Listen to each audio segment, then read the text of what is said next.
All right, well, it's good to be here, man. It's nice to be back in town here in New York. I didn't do shit today.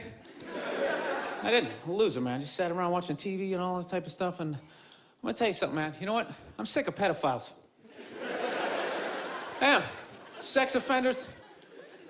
Dude, they're on every channel. Everybody is doing something on sex offenders. You know, it's like, dude, I got it. There's people out there touching kids, you know? But it's not everybody. It's a very small portion of the population, so, you know, take it down a few, because you're making it fucking awkward out there. Dude, you can't say hi to kids anymore. I love kids. I love kids. I like making faces at them on the airplane, making them laugh. Now parents are like, is that a sex offender? They start huddling their kids in, making me feel like a freak, you know? I'm terrified of kids now. Remember back in the day when a kid would come walking up to you, you could pat him on the head. Hey there, Rusty, how you doing, right? Now a kid comes walking up and I'm like, dude, get that thing the fuck away from me. Get it away from me. I'm serious, dude, get it away from me. Hands are up high, not aroused, just terrified. Please, for the love of God, I'm serious. Get that thing away from me, all right? Don't need the FBI or have to catch a predator guy to come walking out. Like, what are you doing here? What are you doing here? No, sit down. That show To Catch a Predator, man, that is horrible PR for white people, huh? Jesus Christ. Can they move that show to an urban area every once in a while? Just catch a couple of R. Kelly's peeing on some kids, you know? Just balance it out a little bit. It's like this every dude walking in that house got to look like me, like, hey, I'm here, the fucking 8-year-old, how are you? No, but it's unbelievable. Everybody is talking about pedophiles and all that type of stuff. I don't know. Maybe there's more of them nowadays. Is it like easier now? Because of the internet, you know? You know, because back in the day, you had to work for it, right? You know, you had to get an ice cream truck, you had to buy some fudgicles, you had to figure out when the kids got out of school, you pick a straggler, you know? Now you just go on the internet, you just Google www.8-year-old whose parents have fallen asleep, you know, you're in there. No, it's unreal. When was the last time you saw a kid riding a bicycle down the street? You're never gonna see that shit again. You never see them playing outside. Parents just have them inside now, man. They just feed them and feed them, you know? Just making them fatter and fatter. I'm trying to make them unfuckable. That's what it is. That's why you see all these 250-pound 8-year-olds just come waddling out of the house. You can't get that kid in the car. I'm serious, pedophiles in general are very skinny people. They gotta start chalking up their forearms, they're fucking blowing out their back.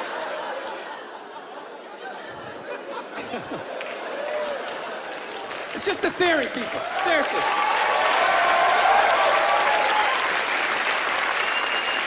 Honestly, don't take this shit too seriously. Does he really think that? Does he think that that's why there's... I'm awful with computers. I'm one of those guys, basically every button I hit on my computer has to like shut down, like regroup, somehow like deal with my idiocy, you know what I mean?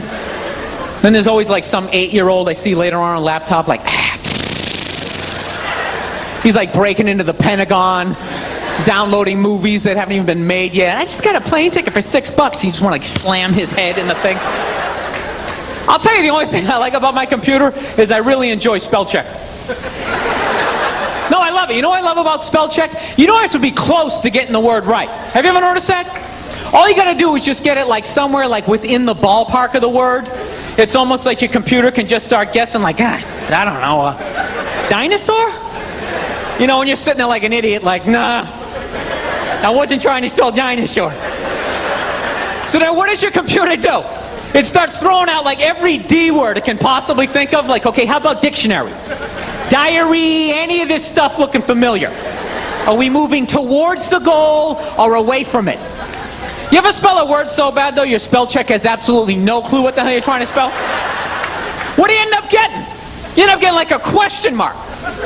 You got $1 million worth of technology just looking back at you like, just like, you got me, buddy? Which is pretty amazing, because I have all the words.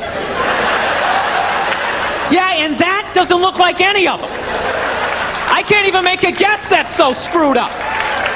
Would you like pass out and whack your head off the keyboard? Please tell me you're not that stupid. I love my dad, man. He's hilarious. He's such an emotional guy, you know. I know my dad was his funniest though, was whenever you like broke something. Because my dad would totally flip out, right? But the words he used, you would have actually thought it was a good thing. You know what I mean? Like you'd break a window, psh, he'd be like, nice! Real nice! Oh, that's beautiful! That is just beautiful! Hey, why don't you break them all? Hey, got a nice breeze going. And I was watching the Food Network recently. I swear to God, that channel is unbelievable. It's 24 hours of food. That's got to be like the Playboy channel in Ethiopia. I'm serious. If I was in Ethiopia, that is a channel I would watch, you know? Wouldn't watch like HBO or ESPN. I'd be sitting there watching the food going, damn, man, look at that cake. You know, like hanging out with all my skinny friends. Look at those hot dogs, man.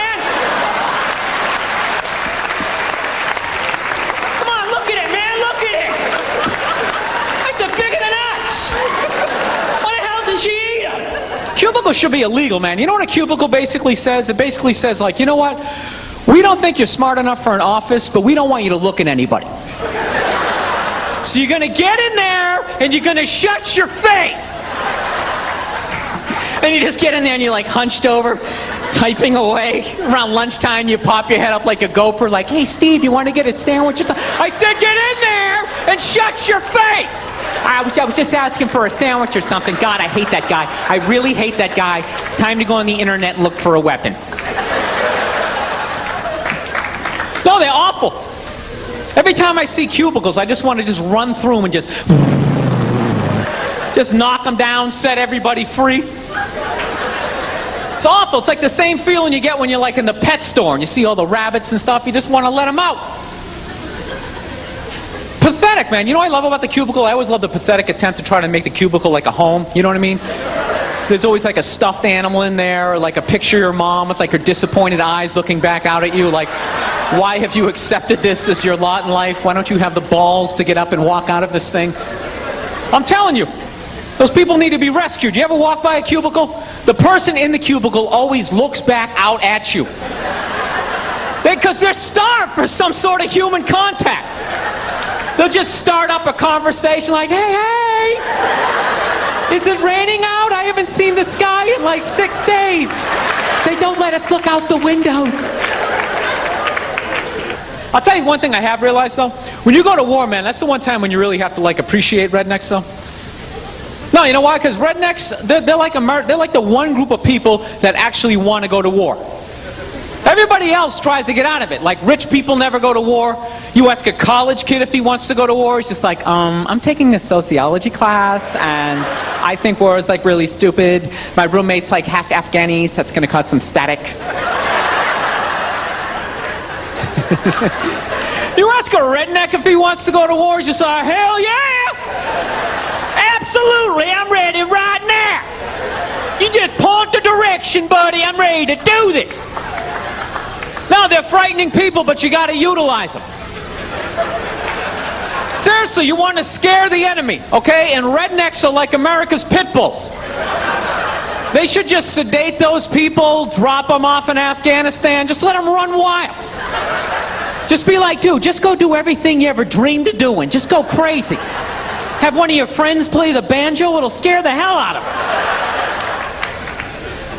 No, that's what I would do, man. If I ever ran the draft, I would just draft psychos. I wouldn't deal with people who worked in coffee shops. I'd go into the swamps of this country. I'd get people with rabies.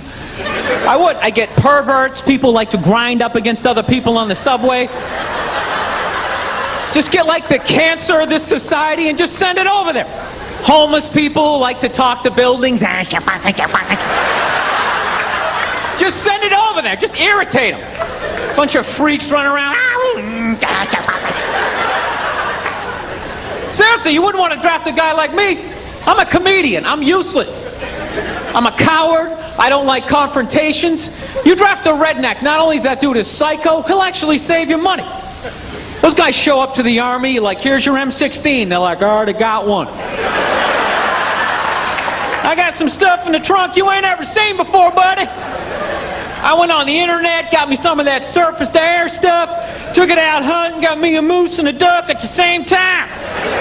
I didn't even see the duck. Duck was over her.